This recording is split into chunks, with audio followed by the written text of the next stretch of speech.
Right, I think we are live. If you're here, drop a comment down below. Let me know if you're here. Drop your comments down below. I'm just going to check if I'm actually live. Just refreshing. Are we live? Obviously, I'm here to support you in your business. 1 second. Let's do that one as well. Bang. Cool. So, should be here, but if you are here, let me know if you can see me down below. I'm here to support you in your business and answer any Amazon questions that you have. So, I do this every single week. So, let me know. I'm just going to see if I'm actually live. I don't know if I am. Let's have a quick look. Fast track FBA. I'm just having a little look on my phone. So I'll give you an update on my business and where we're at. Oh, okay, it says live. Cool, fantastic. Am I live? Let's have a quick look. Yeah, it's me. Woohoo! You can see me. There we go. Very nice. Right, back to Tom. Yeah, I'm alive. Cool. And then are we alive on Facebook? If you're here, just drop a hi, drop a comment down below, drop your questions down below. Honestly, I can give you an answer. I can help you out. That's going to really support you and just obviously see what's going on. Here we go. Am I live? Let's go back. I'll just go UK. Am I live in the group? Yeah, I am. Woohoo. We're live in the group. You can see that. Well, hey, it's a really good picture, isn't it? Wow, I love it. Okay, cool. Let's get started. So a couple of people dropping in.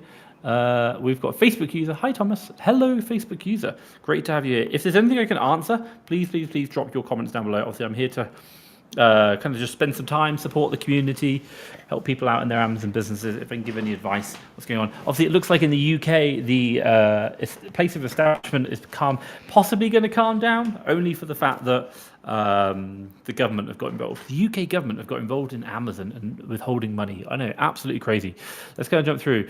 JOD, can you share some advice on selecting the location of a UK prep center? Is there any major pros and cons between tax-free states? Okay, good question. Okay, so let's put it so.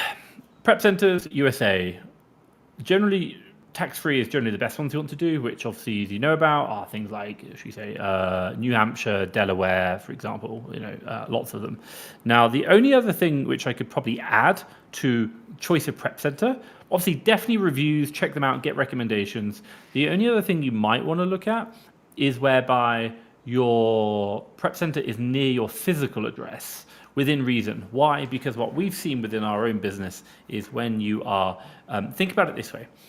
If you make an order online right now, and I'm VPNing into the US, and I'm VPNing into New York, for example, and I've got an office, and I'm incorporated in Delaware, they're not too far from each other, but if my prep center is in, like, I don't know, let's call it California, I know it's not tax-free, but like, the billing, the IP address and the shipping address are so far away from each other, it just creates red flags. And the US is really particular on like looking at all these data points and canceling orders. So the only other thing I could possibly say is like try and keep it close to where you are. But that would be about it. And to be honest, like it's not the biggest issue.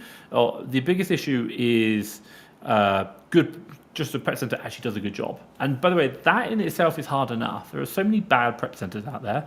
Myself, I know I've had stock stuck in prep centers for 2 months. So I definitely say think about just doing the review first on a prep center rather than trying to think about geographic location. That's the only other thing. So one that I've not used, but I know the owner of it, Dan 1000 ASINs, Epic Prep.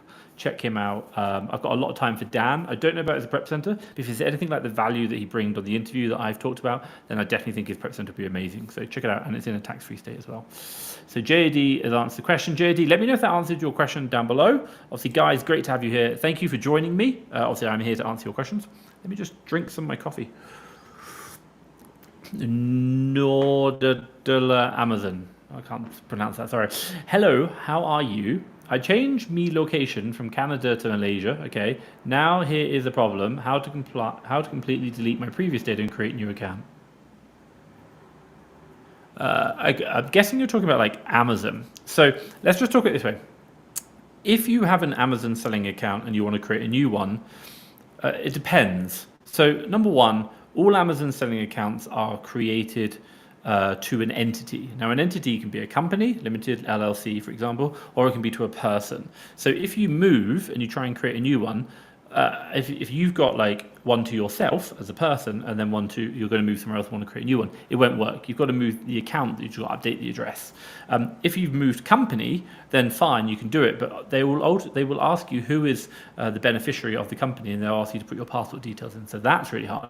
You can't completely delete an account unless you shut it all down and then probably wait like a month and then reopen again. That is a possibility. But if your account was shut down for bad reasons and you want to open up a new one, that's not really going to work, I promise you. Like, I know that one. I've seen it, many people. So, but what you can do is if your account has been shut down for, like, I don't know, selling fake goods, for example, you can actually use the same account, not to sell on other marketplaces. For example, I know people who have been banned in Europe, but they are able to sell. They then can go to the USA, same account, same login, everything, and they can now sell in the USA. They just cannot sell in Europe. So what's interesting, it looks like you can sell in different regions, even if you're banned in one region. So that's one thing that I would just kind of keep in mind. I'm not saying it's right, but you can do it. That's what I've seen. Not me personally, but I've seen it from other people. Facebook user, how much does it cost to hire a VA from your academy? So if you are looking for a fully trained virtual assistant, and that's gone through our entire selection process, and to give you an idea, we have about 1,000 applicants a week apply to work for us, and we only sign off between 5 and 10 VAs per week. Total cost for our fee that we charge you is a one-time fee of $997, and then ongoing costs that you need to pay are about $450, £380 per month, and you'll pay that in two parts. Half of it on the 1st, and then the other half on the 16th of the month. And then that's for a full-time VA working 40 hours per week for you. So that's pretty much it. Facebook user, let me know if that answers your questions. Hey Can, any Amazon news on holding money? Hi there, Amazon, any news on Amazon holding money in the UK? Okay, 1 second. So, let's put it this way. My understanding of the situation, and we've seen it through the grapevine, is a lot of...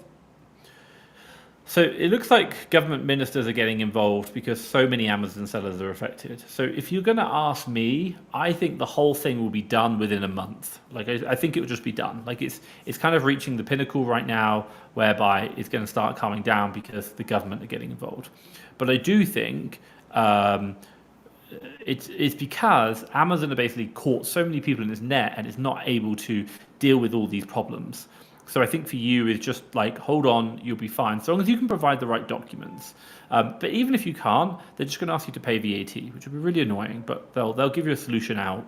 They're not trying to stop you from selling. They just want to make sure they know who you are to allow you to continue selling, and obviously what are the liabilities on that. So I think it will calm down dramatically over the next week or two. Just watch this space. It seems to be getting quite out of hand, or it has done, and then obviously now it's going to calm down. So Zan, I think you'll be okay. Just fingers crossed, hold on there. Zan, have you got money tied up right now in the business, like Amazon holding it? If so, let me know, and like how much. Miguel, hey Tom. Hey Miguel, how are you getting on? How's life? Loving the background. Should we see if we can zoom me in? Oh, wrong way. Let's zoom me in. Oh, we're getting close, aren't we? We're getting close. Okay, cool. We're here. So, okay, you can see me. Whoa. It's because I run a DSLR camera, so if you want to know. Right. We can break it back out again. We're missing my plant. You've got to bring the plant in. By the way, my plant's called Tom as well. So Tom and Tom. Right, let's go through. Next one. Tips to increase gross margin, not about the plant. Okay, fine. So, great question. Okay, look, fundamental level, you have two elements, buy and sell. If you are, what kind of things can I recommend? So if you're looking to do increased gross margin, let's first of all look at buy. So number one, suppliers. If you're doing OA, discount codes, cashback, for example, coupon cards, all these things can help reduce margin down. If you're doing wholesale, negotiating better prices, for example, buying in bulk, they're the areas you're going to be looking at. If you're looking on the sell side, now you're going to be looking at things like repricing, and this is about understanding supply and demand economics. So it can be understanding that the product is in high demand, but there is a limited supply at the price you purchase. So you might be waiting, or it could be the case that the sellers who are currently priced lower than you on the listing, they don't have much stock, and given the sales velocity, you'll wait 2 weeks, absolutely fine.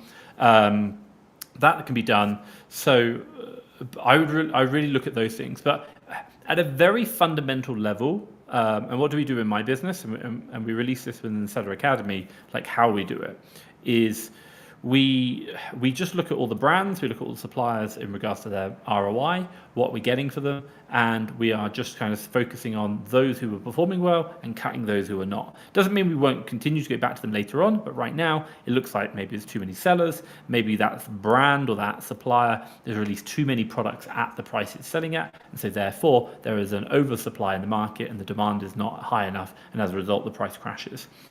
Another good example would be like, if you could buy Rolex watches for $5 and sell them, legit, by the way, and then sell them, you'd never really have a problem because the demand is always there. Why? Because the supply is really low. Rolex just don't make enough watches, and they understand this market economics.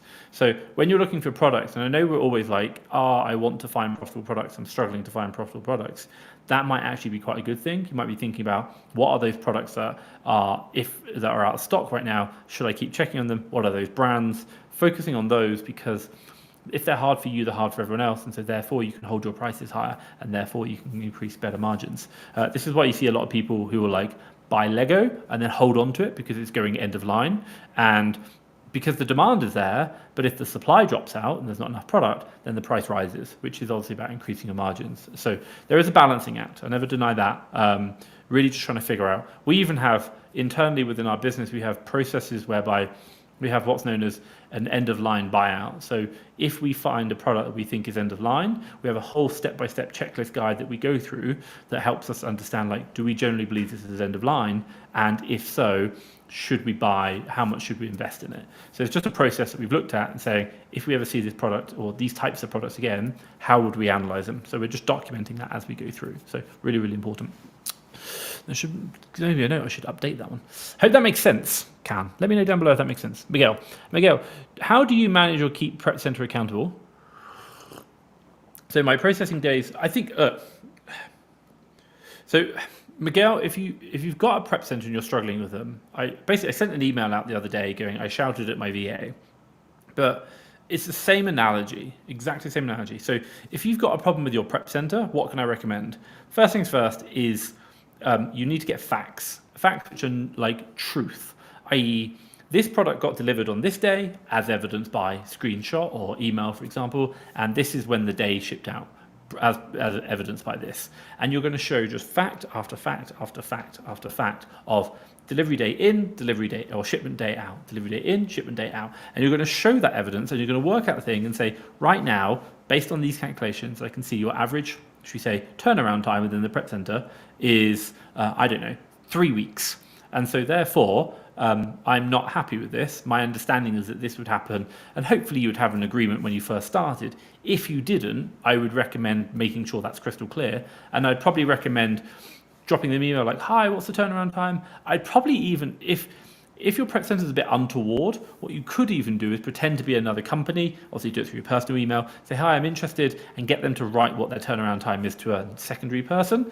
And then you can use that email to say, hey, you told this person your turnaround time is 48 hours. My turnaround time right now is 3 weeks.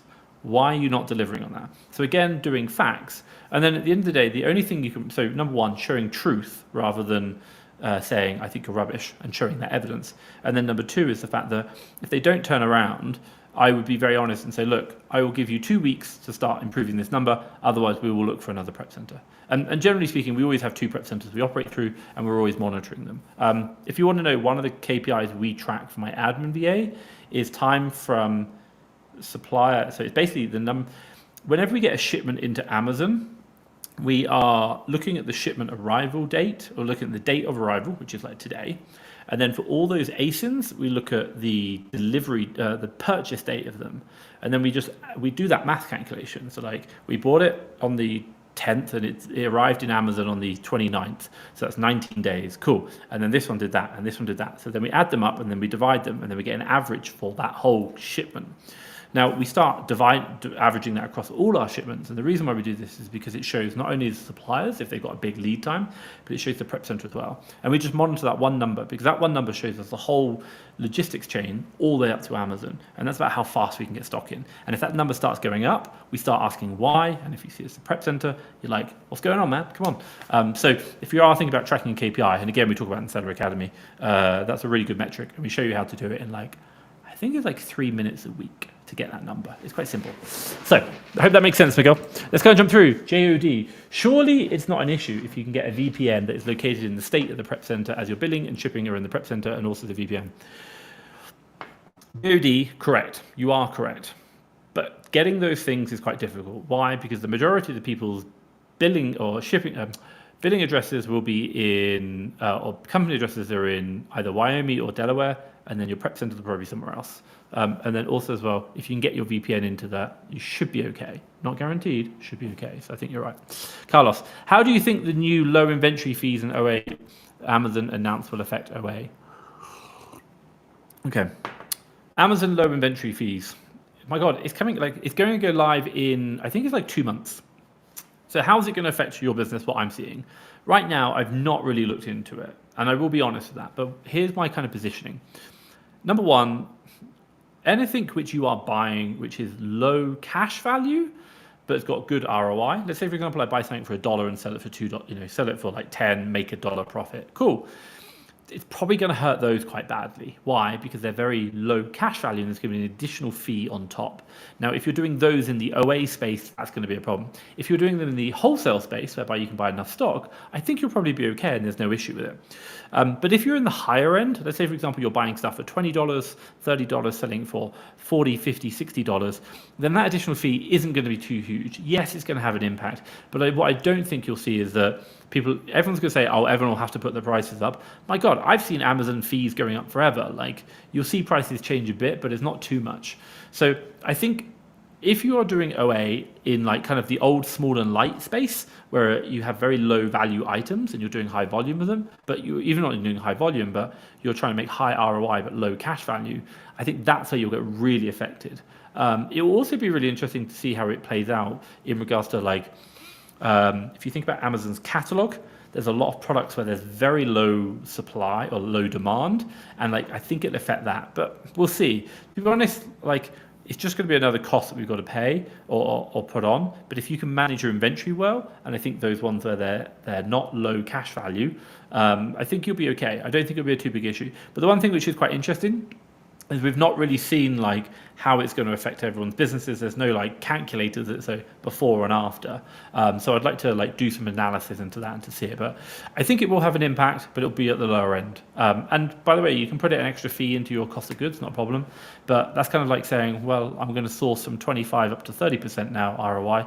It's like, well, if it was that easy, you would have done it anyway. Like, it's not like, oh, I don't bother with those 30%. I'll just take the 25. No, we take the most profitable products we can, because that's what we do. So I hope that kind of makes sense. But good question, Carlos. I do need to do some research into it. Any advice on how to get an Amex Gold business? I keep getting declined. Have you asked why? Have you asked why you're being declined? Should they ask you, like, good company's house record? Oh, by the way, if you have a personal Amex first, it makes it so much easier because you have a track record. So if you're trying to do company, so Amex Gold, good company's house record or business record. Number 2, if you have a personal Amex first, that's even easier, and then a good credit rating. That'd be it. Business credit rating, I'm assuming if you're doing business, but obviously personal, they'll probably look at your personal as well. If you have really bad personal and you're trying to apply for business credit, they'll probably say no. I think at one point I had 5 Amex Platinum cards. It's like, I should probably get rid of some, so it was expensive. But you can do it, just personal is the easiest way. Right, 1 second.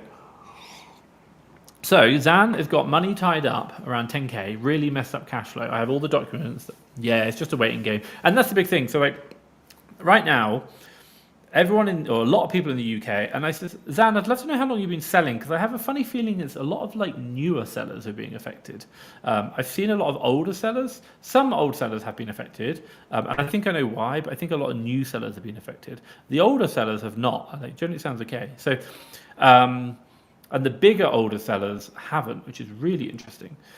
So I'd love to know what, like, yeah. So basically, the Amazon's tied everyone up in this, and then they just don't have the capacity to deal with it quickly. And they wait 2 weeks. Basically, they send 2 weeks to reply to say, thank you very much for your information. Will now take 2 more weeks. So the government's kind of getting involved, saying, you're affecting so many small businesses. This is ruining us, which I think is fair. Like, Amazon are being really not playing a good game with this. Really not helping sellers. But yeah, Jody, do you know if the US tax-free states have different shipping processing times? Maybe one of the states is too far away for the film centers to appear less customers. No, like you're completely your prep center has no relevance in regards to Amazon customers because your stock goes from Walmart, for example, to the prep center, then to Amazon, and then Amazon will ship it from there. So Amazon does the distribution. It does not matter anything to your customers. The only thing you might do, and I did this when I first started, which is quite interesting, just kind of put your find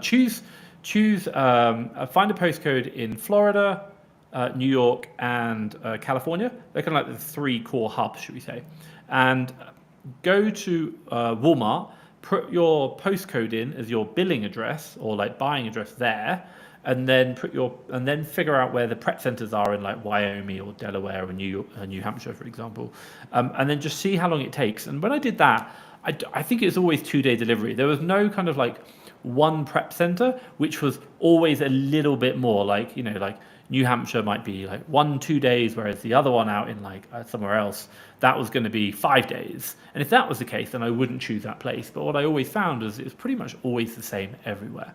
So I think that's the only test I would do. And I just do it on Walmart, and you're just choosing different delivery addresses and see how long it takes Walmart to deliver, which is your supplier. So it's really fine. I think you're absolutely okay. Ravi, can I trade in the US with my UK account? Will I need to form an LLC, or could I use my limited company? So you can sell in the US from your UK account. Absolutely fine, no problem. There is no issue with that. If you are looking to do OA in the US, you are going to really struggle. And I mean like really struggle. If you just go to any USA website, try and go to their billing page. They don't have the option for a billing address outside the USA. So like 70% of all of the products won't work. So you just got to be really mindful of that. Like you can't buy from the suppliers, 70% of the suppliers. So what's the turnaround? The alternative is to create a USA company, and the USA company then does all the buying, and that's absolutely fine. So if you're interested, I created a course for $97. It talks you everything that I did in creating my own company and why we chose what we chose and the way it works. So we do go to Fast Track FBA, top right courses, and then you can go to getting started in the USA as a non-resident. So that's what I do. So we did form an LLC. It worked really well. I'm really happy with it. And it just gives me another, like, everyone's kind of like right now, like, oh my God, Amazon's getting caught up with all these issues. And I'm like, I've got another account with a completely different company. So like, I'm not so worried. I have that peace of mind. So I really like that. I hope that makes sense. Facebook user for UK. Yeah, I had that. I think I answered it. Personal credit rating, company credit rating, good company's house records. If you're under like a year, you probably won't get it because you're not trading long enough. Zan, tracking end of line items is interesting. What metrics do you look at to judge this? So I wouldn't say like I won't go into too much of the detail, but if you can identify end of line items, it's quite useful. And a very clear indicator is just the price going up to the moon, and the sales rank still kind of going but slowing down a bit. And then once you kind of identify like that looking graph, you're just going to start doing analysis going, is this product running out of supply? Because the price is going up and up because the demand is still there, but there are suppliers running out. And so therefore, if I can just buy what I can now, hold it for a little bit, I will go higher. So then you've got to go through a whole process of like, how do I consider this product is out of supply? Do I contact the manufacturer directly? Do I ask them? Do I look on their website? Do I, sometimes Amazon says discontinued, yes, but I don't believe that. There's lots of different ways you can look at it. So we have a whole kind of like quite detailed process that we go through. Why? Because whenever we're looking at this, we probably want to drop a few thousand minimum.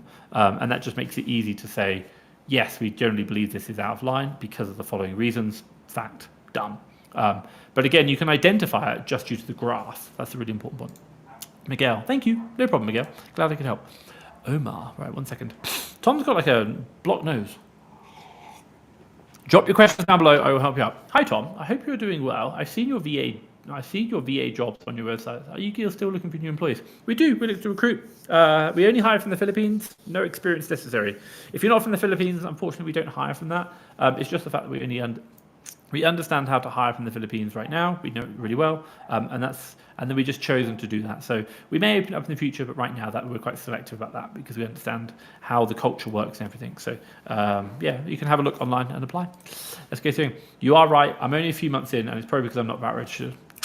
Great. And you're trying to get your end of line. Okay. What you're just trying to do. You're a new seller. That's why Amazon haven't given you enough. Like not Amazon, your business does not have, okay, when you're applying for credit cards, the way you've got to think about is the fact that someone is basically lending you money. And when they lend you money, first thing they want to understand is, are they going to get that money back? And to understand that, they're going to look at your risk profile. And your risk profile is going to be personal credit rating, business credit rating, years of trade, company's accounts records, just like assets in the company, for example. Do you have stock? What's going on? Maybe assets in your name. They're going to look at all these factors. And really, they do want to lend this money because they have a lot of money to lend. But what they want to do is they just have a cutoff where, like, if you do not meet this level, we do not lend to you. Like, because we have seen that below this level, we have a lot more problems. So, like, above this level, we are profitable, we work really well. Below this level, we are not profitable. And it might be the case they can still make money, but the hassle to collect that money is not worth it. So they just use the scores or these metrics to look at. Amex, I think, has their own internal one, but they'll probably use external data points as well. So just be mindful of that. Ravi says, thanks. Facebook user says, what would be a good entry card? You like, if I wouldn't apply for the platinum, you're like going high end straight away.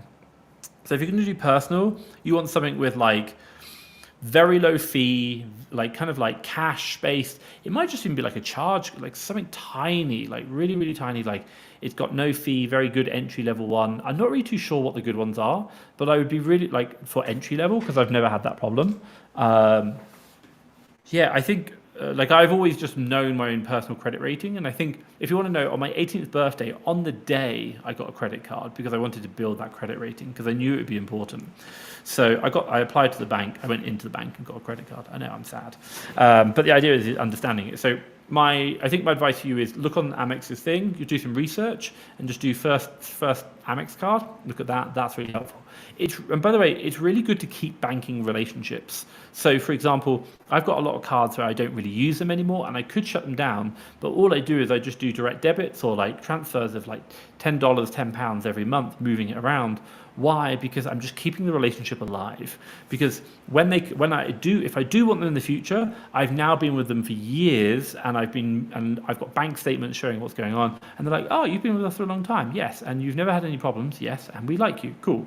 So that makes a big difference. And this might be that, hey, I want to get a mortgage in the future, or I might want to get a credit card, a business line of credit from them. And because of that years of experience, they're going to be like, okay, I think Amex is 2013, I created my first. That's 10 years ago. So I've been with them for 10 years. So they're pretty like quite nice with me. Not all the time, but they are pretty nice.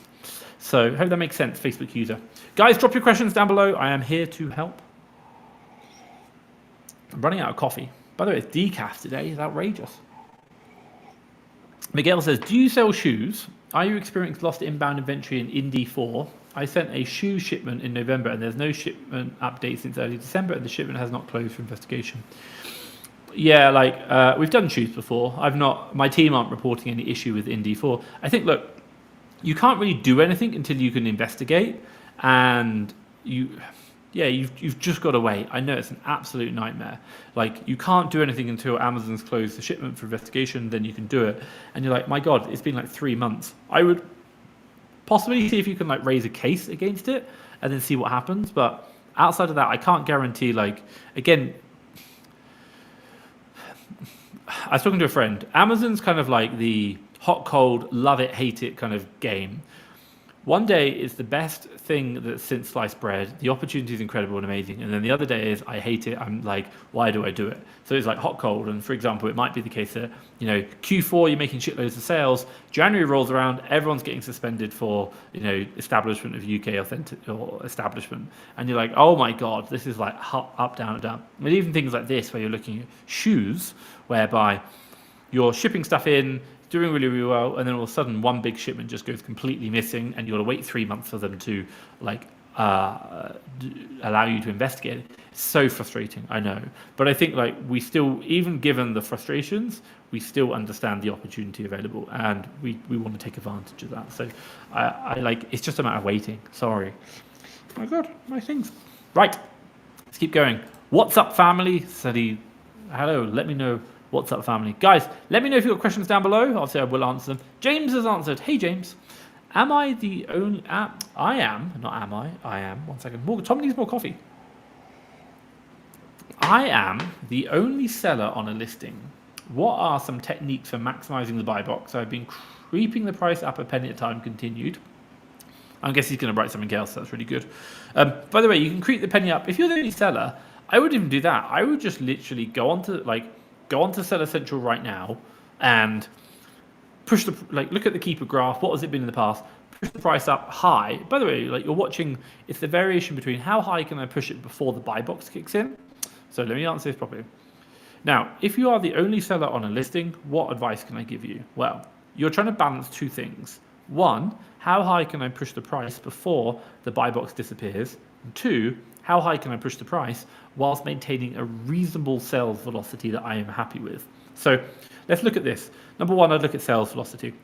I would look at how much stock I've got, and at the current velocity of sales, when will I stock out? And I would ask, if I can restock, then I'd probably just keep it going. But if I'm going to stock out, I can't replenish it, then I'd probably look at raising the price as high as possible that I can. Now, how high would I go? I would basically look at my I'd go into Seller Central and I would manually go back to the keeper, have a look at the highest price, and I'd set that straight away, and I would wait 15-20 minutes and push that price higher to see what happens. Number one, I want to see when the price changes, does Amazon keep me in the buy box? And if it doesn't, or if the buy box disappears, then I need to bring it back down again.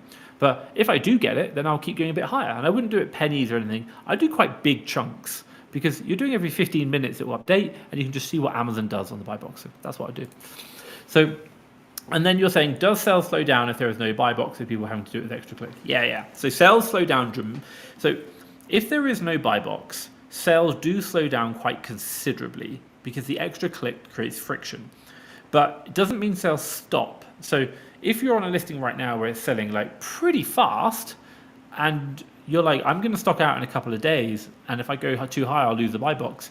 You might be like, hey, I'm fine with that, because I'm happy to stay in stock for a couple of weeks at a much, much higher price. So definitely look at that. And when you're doing end of line things, this can really, really help. So now, when you're doing analysis of a product, and let's say, for example, if you're looking at this product, I would actually go back to the keeper chart. I would have a look at times in the past whereby there has been no buy box, but you can see sales. And specifically what we're looking for is where there is no buy box in the keeper chart, but you can see the green line coming down. That would probably be a very good indication that there are sales. And I'd see what was the new price at that time. So that would give you an idea of what's the sales velocity by the new chart dropping at what price. So you can be like, oh, that looks like a good sales velocity for me. I will set it up to there, even though it's going to be buy box suppressed. Or, wow, that's still pretty fast. I haven't got that much stock. I'll go even higher. Or, no, that's too slow. I need more sales. So I'll put my buy box a little more, my sell price a bit lower. Now, all of those could be, it could be the buy box is down here and you're going within this kind of range here, which is going to be too expensive. You won't get the buy box. But again, it's supply and demand economics, and the lower the price, the faster it will generally sell. So just be mindful of that. But I hope that makes... James, let me know if that answers your question down below. Tom needs some water. T-Jizz. What a name. Wow. You just wanted me to read that out, didn't you? Absolutely brilliant. Right, 1 second.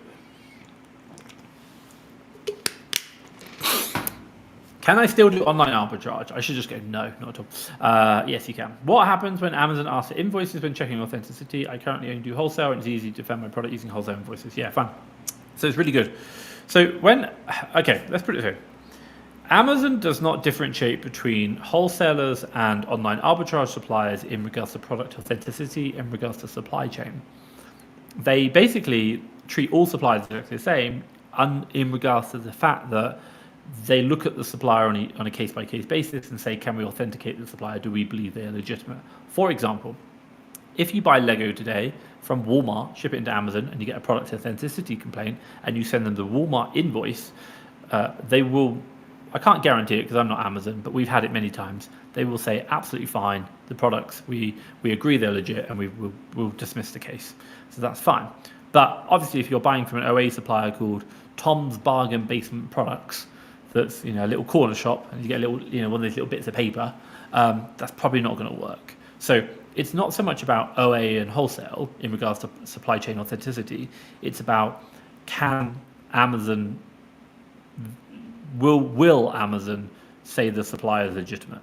And Walmart, they would say yeah, because Walmart buy from a big supplier, whereas Tom's bargain basement products, even if Tom's saying they're legit, Amazon couldn't prove that, so therefore they will not accept them. So in regards to product authenticity, wholesale and OA doesn't really make a difference.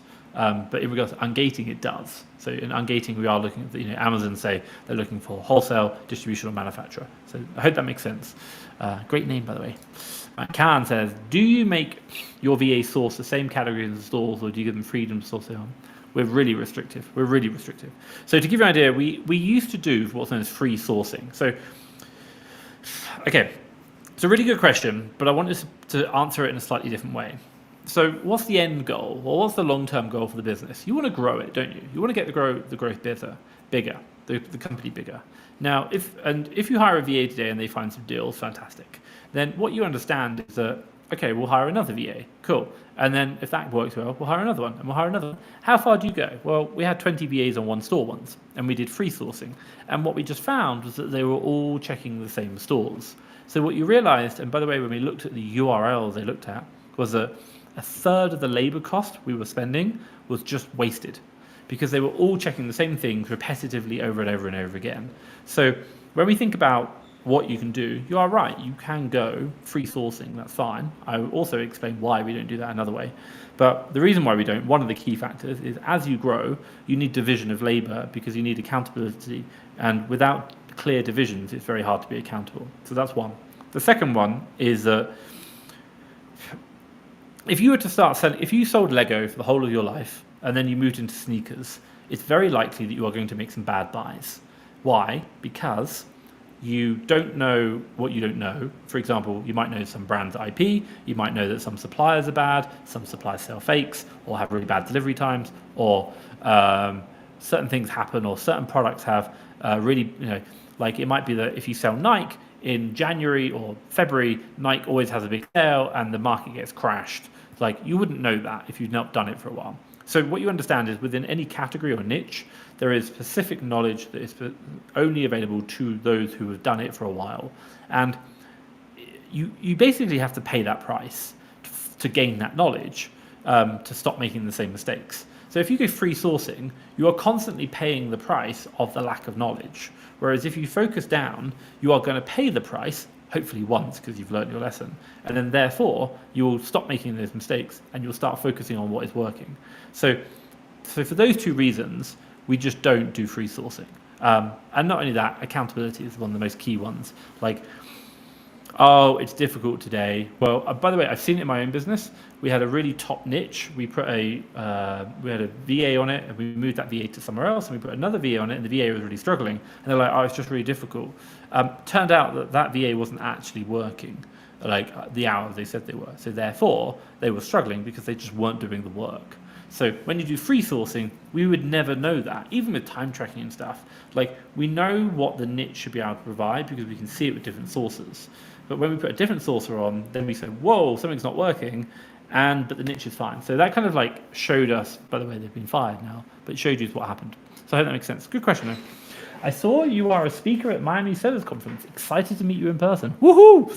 I'm looking forward to it. I need to write my speech. Yeah, I was there last year, but I didn't speak. So Roma has invited me to speak this year. So I think I'm the only English person who's speaking, or from the UK, should we say. So wow, #excited. Yeah, looking forward to it. Miguel, obviously, come say hi. Looking forward to it. If not, I'll be a little bit nervous. Like, Right, let's go through. I checked the highest that the buy box has ever been, but Amazon hasn't given me the buy box at the price, only slightly less. I've sent to you, it's the highest they've ever had. Yeah, like, it's up to you. Like, if it has been discontinued and it's not, look, if the product's been discontinued and you're like, look, I will just list it at whatever price I want, and if I have no buy box, but people will still buy it, give it a week. If it sells in a week, even with no buy box, you'll now know the frequency of selling. So you might sell like 2 times in a week. So you're like, cool, we'll have 72 units and it sells 2 times in a week. That means I'll sell in 26 weeks. Fantastic. You might be like, well, that's too long. Okay, fine. Well, let's bring it down. How many units can I get sold in a week, whether I get the buy box or not? So like, obviously, if you do get the buy box, you'll get a lot more because of the click. But if you go a bit higher, you might be like, well, actually, I'm okay with that. And I'll just sit there. generally the good thing about end of line items is like you're going to make the money. Like it's just a matter of when, not if. Will Tesco boot Sainsbury's be seen as legit? Yeah, I've not seen any problems with them. I think I've not seen any problems because they're very big box retail stores. So I think you're okay. Tom's discount supplies, sorry, not going to work. James, I am happy taking the risk, supply and demand. Today is the first day that I've been the only seller and got 4 sales today. Woohoo! Man on fire! Absolutely love it. Good work, James. Yeah, your advice helps. It is an in-store only lead. I even jumped on the train with a couple of times to get more stock. Love it. I will probably call every store to check how many they have. I love it. By the way, in the US, people just do that. They drive around all the stores. It's amazing. I think it's so good. I've got about 4 minutes, guys. Drop them down below, questions, and obviously I will answer them. So I'm here to support you guys. James Sharp, a little crazy, but I am doing this all to give myself an edge. Yeah, I think, look, it's really, really important. So we have, okay, let's come back to the question earlier on. And I want to talk about 2 things. Edges and VA free sourcing, and if you're doing free sourcing, is relevant to you as well. At the end of the day, if you do not have a competitive advantage against anyone else in Amazon, then you'll never do well. Why? Because all businesses is the ability to give something to the customer that they want, and they do it profitably majority of the time because they have some form of competitive advantage against everyone else. Because if they have no competitive advantage, they can just be copied tomorrow, and therefore they do not have a business, and if you get copied, the margins drop. Why? If you look at like affiliate marketing, for example, it's really easy to start affiliate marketing. There is no barrier to entry, but your competitive advantage might be that you have a really big community of Amazon sellers in a Fast Track FBA YouTube channel, and so therefore when I share my links, that's my competitive advantage, I get a lot more clicks than you who haven't got it. So that competitive advantage is really helpful. So looking for your edge, asking what your competitive advantage is really important. Now, when you're doing free sourcing, you are developing no domain-specific knowledge, and that's so important. So when we talk about free sourcing versus like categories, you want to be focusing on categories. You understand what's going on in the market, the cycles, the brands, everything that's happening, because that is knowledge that other people do not have, and so therefore you have a competitive advantage, and therefore you will have a longer serving business, and so therefore you will also probably be more profitable because other people are making mistakes that you're not. And I learned this the other day, or not learned it, I realized it the other day. It's not about winning the game, it's about making less mistakes in the competition. That's it. And so your job is, the less mistakes you can make, the more likely you're going to do well. Whether it's through pricing, buying, sourcing, managing your teams, all of these, all your mistakes cost you money. Whereas if you just make less mistakes, you'll be far more successful. So having an edge, having a competitive advantage is so, so important. TJs, I love your content. Thank you for all you do for the community. Thank you. Shawadi Kab. That's like my tie. Right, let's go through. What do you think to A2A leads? What do you think by A2A leads? Amazon to Amazon flips. People do them. I'm not really a big fan of them. I've done it. I used to do 30,000 a month buying from Europe, selling on the UK marketplace. Amazon to Amazon flips. We had some funny times. It was okay. It was okay. My problem comes is Amazon is a great opportunity vehicle, but you're also just acutely aware in the back of your head that Amazon is your only supplier, if that makes, or your only seller. And if they say no, you've got a problem. But if they're your only supplier, you're just increasing risk, which is a really big problem. So I don't like that. And then if Amazon don't want to sell to you for some reason, and they think you've been taking advantage of it because they're not specifically clear, they say you can't use the buying account you can't use Prime for resale. So if you use a non-Prime account, fine. But what's to say that Amazon in the future turn around and say, well, anyone who's bought from us, you can no longer, and is in selling our products, will no longer accept. That could be a big problem. And I've seen Amazon do it before. So I'm just a bit like, I'd rather not put all of my eggs in the one basket with the one seller and one buyer. That's it. You're basically just like risking everything. I'm like, no. Ravi, Tom, if I use my limited company in the USA, will I need to charge VAT, OA outsourced? If so, no. So VAT is only applicable for people who for sales in the EU. You don't charge VAT on non-EU sales. So yeah, they'd be absolutely fine. Hope that makes sense. Right, let's kind of fire through. Final questions, people. Can you please repeat the advantage of setting up an LLC instead of using a limited company? So if you're buying from US companies or like US wholesalers, manufacturers, distributors, OA like Walmart, they just don't accept non-US billing addresses. So if you have a UK limited company, what's your billing address? It's your office in the UK. You can't buy. 70% of all retailers will not accept your, you just physically cannot put your payment details in there. So that's why we have an LLC, because we have a US billing address and a US company. That's why. Adam, don't put your eggs in basket. One, really agree. You said it just as I typed it. Right, ladies and gentlemen, that is me done for the day. I just want to say thank you so much for joining me. I will be back next week on the Monday, same time. Do make sure you hit the subscribe button, follow, whatever, and obviously I will catch up with you next week, answering your questions. If there's anything you want to know, let me know. But have a great week. Keep smashing it, and I'll catch up with you next week. And if anyone's got their money withheld by the UK establishment, I hope it's all resolved for them. Stay safe, people. Bye.